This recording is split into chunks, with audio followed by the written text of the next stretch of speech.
I'm recording this in April 2022, which means that it is technically my favorite season of the year, which is spring. I say technically because I live in Rochester, New York. We get 100 inches of snow a year. There's still a little bit of snowfall on the ground, but spring is in fact coming. I have hope because the crocuses and daffodils are starting to pop up in my lawn. My beloved baseball season has begun. Go Red Sox. And this time of year, I don't even mind wiping off my dog's paws because it means that the snow has melted and the mud season has begun. Hooray!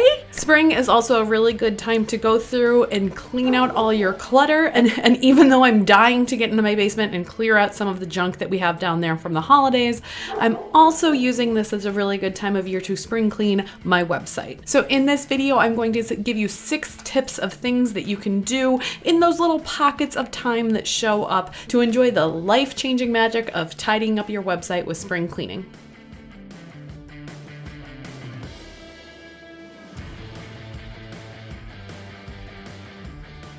Hi, I'm Meg Casebolt, the founder of Love at First Search, where we help online businesses to show up in search results, then turn those new visitors into leads, subscribers, and sales. In this video, I'm going to share with you 6 things you can do to update your website and give it that nice spring cleaning feel that we're all looking for this time of year. Especially because some of them are a little boring, so if you can kind of chip away at them over the next month or so, you'll feel better about where we are. Number 1.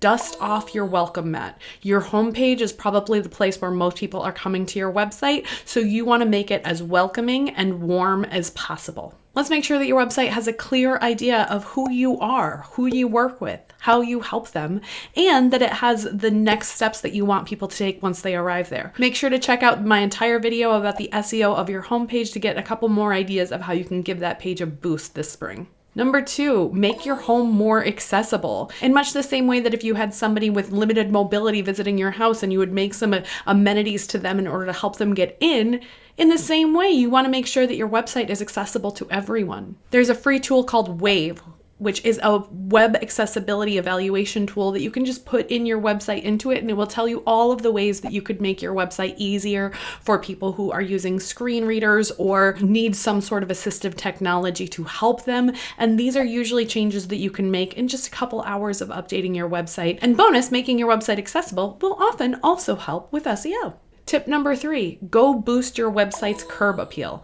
Now, this doesn't mean that you need to go plant more hydrangeas, although I will never tell you not to plant more hydrangeas. I love hydrangeas. But what this looks like for your website is to make sure to browse your phone, not just on the computer that you're using all the time, but also checking out how your website looks on a tablet or on your phone, or borrow someone else's phone. If you have an iPad, borrow a friend who has an Android and make sure it looks good on there. If you're used to opening up your website in Chrome, open it up in Firefox or Safari or Explorer and make sure that it looks just as good on those other platforms as it does on what you're used to using. And if there are any mobile issues, make sure to fix those, because remember that Google looks at the mobile version of your website before it looks at the desktop version. Number 4, clear off your house number so that way people can find you.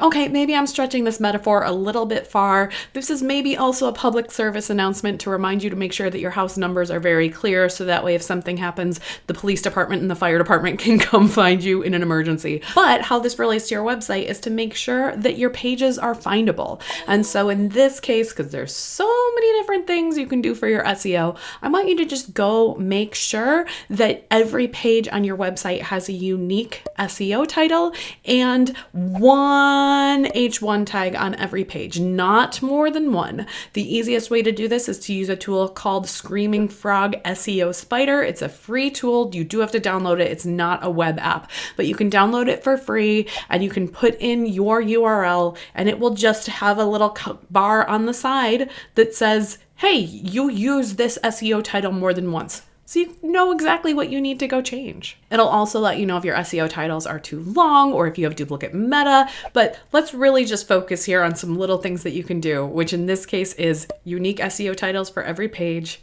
and making sure that you only have one H1 tag on every page. That's it. We're not going to go through everything. This is a really quick spring cleaning. Number 5, Clear out your hallways. What I mean by this is make sure that you create paths between your different kinds of content. So if you have blog posts that you wrote a year or two ago and you've written something new that's relevant to it, go back into your old blog posts and link to the new ones. I have a whole video about how important internal linking is in order to show Google which are the most important pages on your site, but also it does help with decreasing your bounce rate, because if people find an old post and then they see a new post, they're going to click through to it. It's usually pretty easy for us when we create new content to link to the old stuff, but we forget to go into the old stuff and link to the new stuff. So take a couple minutes, go back into your old blog posts and make those updates. Tip number 6, freshen up your content.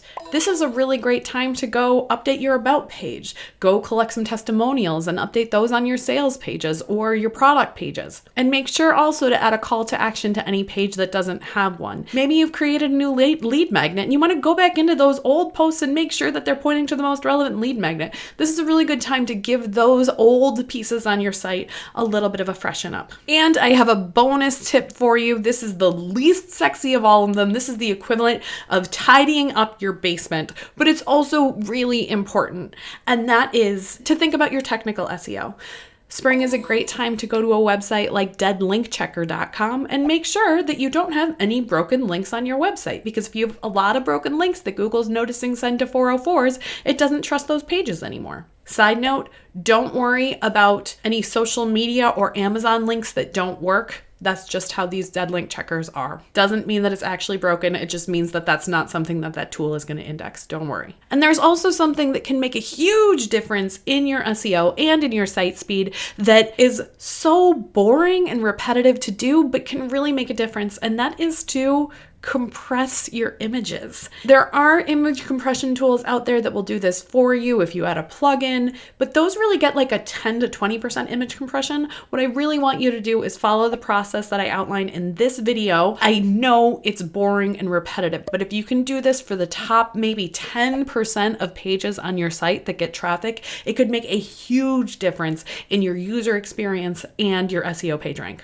And that's it for your 6+ bonus tip of ways that you can spring clean your website. If you're looking for more simple SEO solutions to help bring more people into your website and generate more leads through organic traffic, make sure to subscribe to the channel, and I'll be back next week with more tips for you. See you then.